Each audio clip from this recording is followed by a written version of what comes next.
some exercise and a decent amount of sleep because I am not nice without either.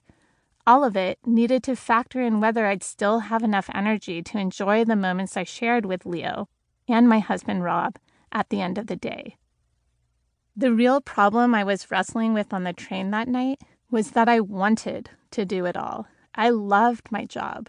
Not every piece of it, but I had worked hard to get to this point and found real fulfillment in conducting research and connecting with people through teaching. I adored my baby and husband, and I could not let either of those relationships suffer. I wanted to stay healthy and be a good friend.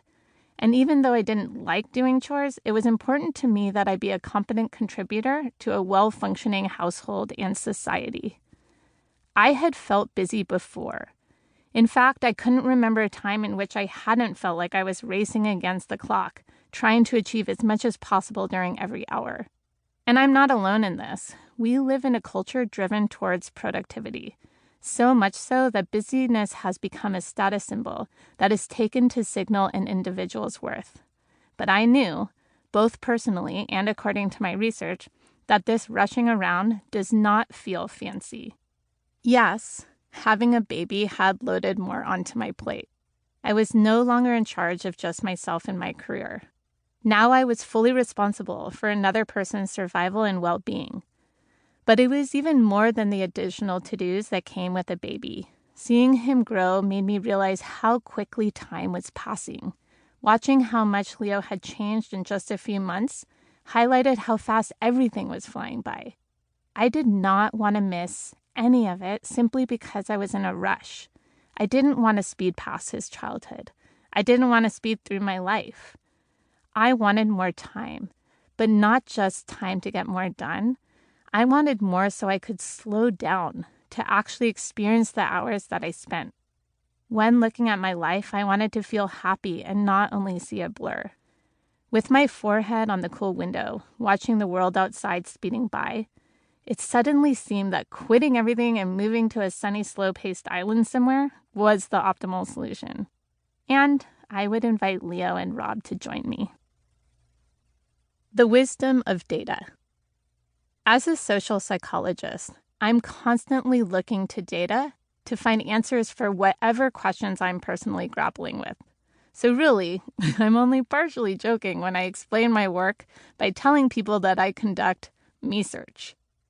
And I knew that before charging into my boss's office to tell him I decided to leave my dream job as a tenure-track professor, I should carefully consider the realities of living with a whole lot more free time.